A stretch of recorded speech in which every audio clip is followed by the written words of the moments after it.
Les Trois Mousquetaires. Pas besoin de vous présenter les Trois Mousquetaires, je pense que tout le monde les connaît maintenant. Vous avez forcément découvert une adaptation des Trois Mousquetaires, tellement il y en a. Moi, pour ma part, j'avoue que je l'ai surtout découvert avec Mickey, Donald et Dingo, plus un film Trois Mousquetaires dont je me rappelle absolument pas. Mais j'ai des bribes comme ça dans ma tête qui me disent « Ah, mais t'avais vu un film Trois Mousquetaires spécial ?» Et ça fait quand même un long moment qu'on n'avait pas eu un film Trois Mousquetaires. Non, je compte pas le film d'animation de 2020, je l'ai pas vu, mais vu l'affiche, ça sent pas bon, donc on va faire comme si ça n'existait pas. De toute façon, personne ne connaissait. Donc les Trois Mousquetaires reviennent cette année, et moi j'ai eu la chance de le découvrir en avant-première plutôt que d'attendre avril pour le voir. Ils reviennent avec un casting 5 étoiles, hein, Vincent Cassel, Romain Ferris, bien évidemment François Civil, un acteur que j'aime de plus en plus, et Eva Green. Donc déjà, ça part un peu bien. La bande-annonce vendait un peu de rêve, j'avais quand même un peu de méfiance parce que le cinéma français, mine de rien, ça brille pas des masses, hein. Surtout les comédies. Pour autant, ce film-là, je l'attendais, et le genre de KPDP, ça fait un long moment qu'on n'en a pas eu au cinéma. Et au final, est-ce que les Trois Mousquetaires d'Artagnan valaient la peine de le voir en avant-première? On va voir ça, mais d'abord parlons de l'histoire de ce film. D'Artagnan arrive enfin à Paris afin de devenir mousquetaire, mais pour le devenir, il va devoir s'allier à Aramis, Porthos et Athos, et essayer d'innocenter Athos qui a été accusé d'un meurtre qu'il n'a pas commis malgré qu'on ait retrouvé la victime dans son lit avec son poignard. Est-ce qu'ils vont réussir à l'innocenter et à le libérer? En gros, c'est l'histoire du film globalement résumée. Et qu'est-ce que j'ai pensé de ce nouveau film des Trois Mousquetaires d'Artagnan? Eh bien, je vous avoue, j'ai beaucoup aimé le film. Mais réellement, ce film était très bien, ce film m'a fait plaisir, il m'a fait sourire, il m'a fait un peu rire avec quelques blagues, sachant que c'est pas une comédie, hein, c'est vraiment un film de KPDP pur, mais ce film est réellement génial, j'ai adoré ce film, et honnêtement ça me fait plaisir de défendre un film français, même si c'est aussi une coprode allemande et espagnole, mais ça me fait plaisir de défendre un film français parce que là, il le mérite clairement. Autant j'étais pas chaud pour aller voir Alibi.com 2 et je regrette pas, autant là je suis très content d'avoir pu découvrir ce film en avant-première. Moi je vous le dis tout de suite, allez le voir quand il sort au cinéma. Moi j'ai eu la chance de le voir en avant-première, je ne regrette absolument pas, mais honnêtement, quand il sortira au cinéma, allez le voir. Parce que c'est vraiment un film qui vaut le coup, et surtout, le genre de KPDP est un peu ressuscité grâce à ce film, et moi qui adorais ça enfant, ça me fait plaisir d'en revoir. C'est pas parfait pour autant, on va parler des défauts. Enfin, des quelques défauts. Pour les défauts, j'avoue que ça va surtout être du chipotage. Déjà, il y a un moment que je ne comprends pas. C'est D'Artagnan qui s'enfuit en étant sur le toit, et il est poursuivi par Milady, hein, on la voit suivre.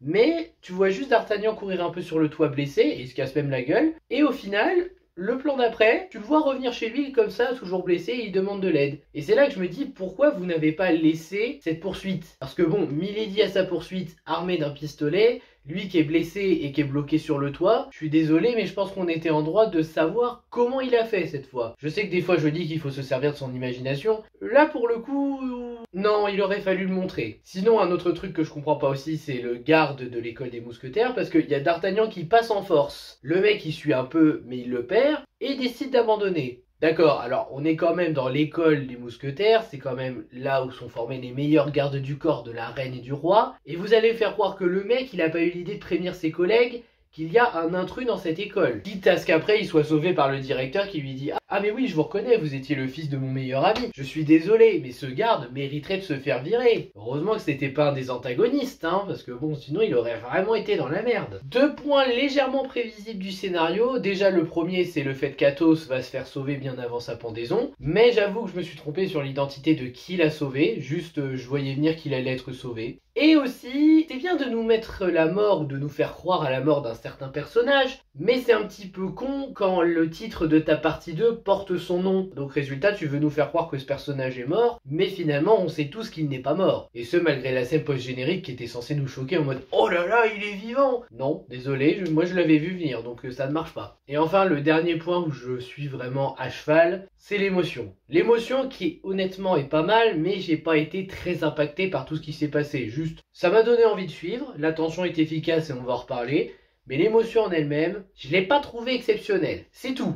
Après, l'émotion, il y a quand même quelque chose, mais je l'ai pas trouvé exceptionnellement réussi. Sinon, pour le reste, je n'ai rien à dire, hein, les personnages s'en sortent à merveille, notamment D'Artagnan joué par François Civil, le jeune homme qui arrive en ville pour devenir mousquetaire par admiration pour eux et son père qui en était un, qui va s'intégrer dans l'école, se faire des amis avec Athos, Porthos, Aramis, qui ont chacun leur trait de personnalité dont on va parler parce qu'ils sont tous les trois cool, je les aime beaucoup dans cette version, mais vraiment oui, pour le coup, D'Artagnan ici c'est un bon personnage principal. Surtout qu'on découvre l'école, Paris et tout de son point de vue. On le suit lui du début à la fin. Bon, il y a quelques moments on suit Milady ou le cardinal, ou même le roi, mais on est vraiment concentré sur le point de vue de D'Artagnan du début à la fin du film. Et c'est une bonne chose, sachant que le titre porte son nom. Mais en attendant, c'est réellement pour moi un très bon protagoniste ici. Ensuite, on a Athos joué par Vincent Cassel. Bah, ça sera toujours mieux que son César. Donc là, c'est un vieil homme qui a perdu l'usage d'un bras, qui n'a pas grand chose à quoi se raccrocher à la vie. Mais par contre, c'est un homme d'honneur qui le défend toujours quoi qu'il arrive. Ah, l'honneur pour lui est très important. Et je dois reconnaître, le Athos de Vincent Cassel est vraiment cool. Tu sens qu'il tient à ses compagnons mais qu'il veut pas le dire parce qu'il ne veut pas s'attacher. Que l'honneur c'est un peu tout ce qui lui reste et que c'est pour ça que qu'il ne pense qu'à ça en fait, hein. C'est pour ça qu'il défend son honneur quand il croit que D'Artagnan l'a insulté ou qu'il défend son honneur face à telle ou telle personne. Et j'avoue ici Athos, je n'ai pas lu le bouquin, mais je reconnais que c'est un bon personnage bien caractérisé. Mais je crois que mon préféré ici, c'est Aramis. C'est le séducteur puissance 1000. C'est l'homme qui voit une femme, il veut tout de suite la mettre dans son lit. Il ne se pose même pas de questions, il se dit juste, c'est une femme, elle me plaît, je vais faire mon Don Juan, je vais m'amuser avec elle. Et c'est pour ça que j'aime beaucoup l'idée aussi d'avoir choisi Romain Ferris pour ça, parce que je trouve que le rôle du séducteur mousquetaire, ça lui va super bien. Mais j'avoue que l'avoir choisi pour jouer Aramis dans cette version des Trois Mousquetaires, c'est super. Là, il est fidèle à lui-même, hein, vraiment. Il défend l'honneur des femmes, même si, bon, il insiste quand même pour coucher avec des femmes mariées, en plus des femmes qui sont seules. Non, vraiment, Aramis, je crois que c'est mon préféré en dehors de D'Artagnan dans ce film, tellement je l'ai trouvé cool et réussi. Et enfin on a Porthos joué par Mio Marmaille. Lui c'est le moins caractérisé des trois, j'ai trouvé que c'était le moins intéressant. C'est quand même un compagnon sur lequel D'Artagnan et les autres peuvent compter quand ils ont besoin d'aide. Mais le seul truc qu'il caractérise ici, c'est qu'il aime coucher un peu avec tout le monde. Et quand je dis tout le monde, il n'a pas d'orientation sexuelle. Pourquoi pas? Je l'ai trouvé moins intéressant qu'Aramis et Athos, mais je reconnais Porthos ici, ils l'ont caractérisé d'une certaine manière, et pourquoi pas? Après on a la reine Anne d'Autriche, jouée par Vicky Krieps. Donc elle c'est une femme qui veut être fidèle au roi, qui essaye de rester une femme d'honneur, mais le problème c'est qu'elle se sent un peu malheureuse avec le roi, donc elle a une petite aventure dont elle est réellement amoureuse avec le duc de Buckingham, pardon. Et on va dire qu'elle arrive à placer un enjeu important au risque de la guerre. C'est un détail, mais comme le roi a l'air très à cheval sur l'infidélité, surtout de sa femme, on va dire qu'elle a un petit rôle à jouer. Pas très important, le duc non plus, mais ils ont un rôle à jouer pour l'avancée de l'histoire et placer quelques enjeux. Et on a Constance Bonacieux, jouée par Lina Coudry, qui est la messagère de la reine Anne d'Autriche, mais c'est aussi le love interest de D'Artagnan. Elle a pas grand chose pour elle en fait, je trouve qu'elle est sympathique, c'est un personnage auquel on s'attache, elle veut faire le mieux pour la reine et un peu pour D'Artagnan aussi parce qu'on voit qu'elle est amoureuse de lui. Il n'y a pas grand chose à dire sur elle à part que j'aime bien ce personnage, mais ça se voit qu'elle est surtout là pour être la love interest de D'Artagnan. Par contre, vu comment finit le film, dont je parlerai en partie spoil, la partie 2 pourrait être plus intéressante et plus importante pour elle. Mais nous verrons ça en décembre.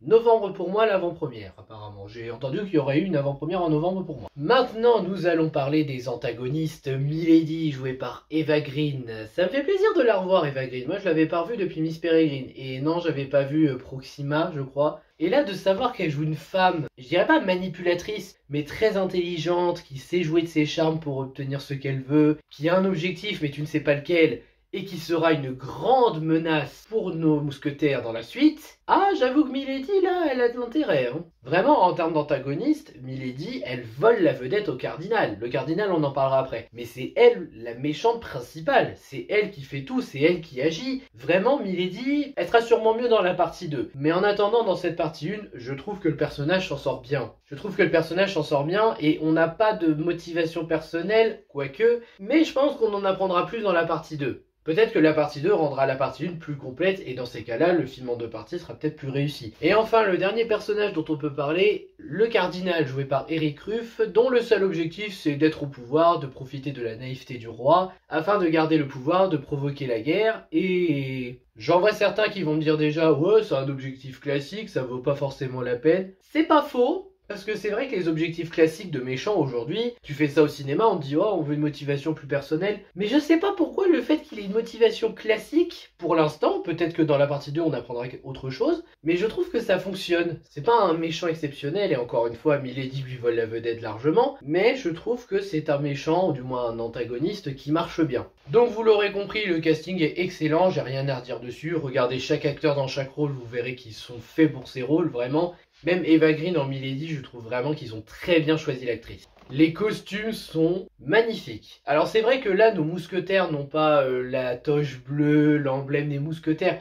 Mais honnêtement, ça m'a pas choqué. Je trouve que là, on a un compromis qui fonctionne. Ils ont des tenues de mousquetaires, juste il n'y a pas l'emblème et il n'y a pas de grand bleu voyant. Mais ça marche quand même. Il y a le style des mousquetaires, il y a les manières des personnages avec les acteurs qui s'investissent. Donc je peux pardonner honnêtement les costumes. Sont de qualité. Sinon, la mise en scène très travaillée, notamment les scènes d'action, je trouve que les avoir fait en plan séquence, c'est pas une mauvaise idée. C'est la mode depuis The Revenant d'ailleurs, j'ai l'impression de faire ça. Mais honnêtement, c'est pas une mauvaise idée d'avoir fait comme ça, c'est plutôt intéressant. L'esthétique est bonne, la tension est très efficace. Il y a vraiment des moments où on arrive à avoir peur pour D'Artagnan ou les autres. Et j'imagine même pas la partie 2, je crois que ça va être pire vu les enjeux. Le jeu d'acteur est excellent, le symbolisme est très efficace entre Constance, les mousquetaires pour D'Artagnan, Milady qui semble avoir un passif avec un certain mousquetaire, ou du moins avec quelqu'un lié au mousquetaire. Peut-être pas seulement à cause de D'Artagnan, on verra, mais honnêtement oui, il y a du symbolisme efficace. Les décors sont beaux, la retranscription dans les années 1620 est plutôt réussie dans son ensemble. Les musiques sont superbes, il y a même un thème qui m'a rappelé The Dark Knight de Christopher Nolan et ça m'a fait plaisir pour le coup. Et enfin, la fin est surprenante. C'est une bonne fin de partie 1,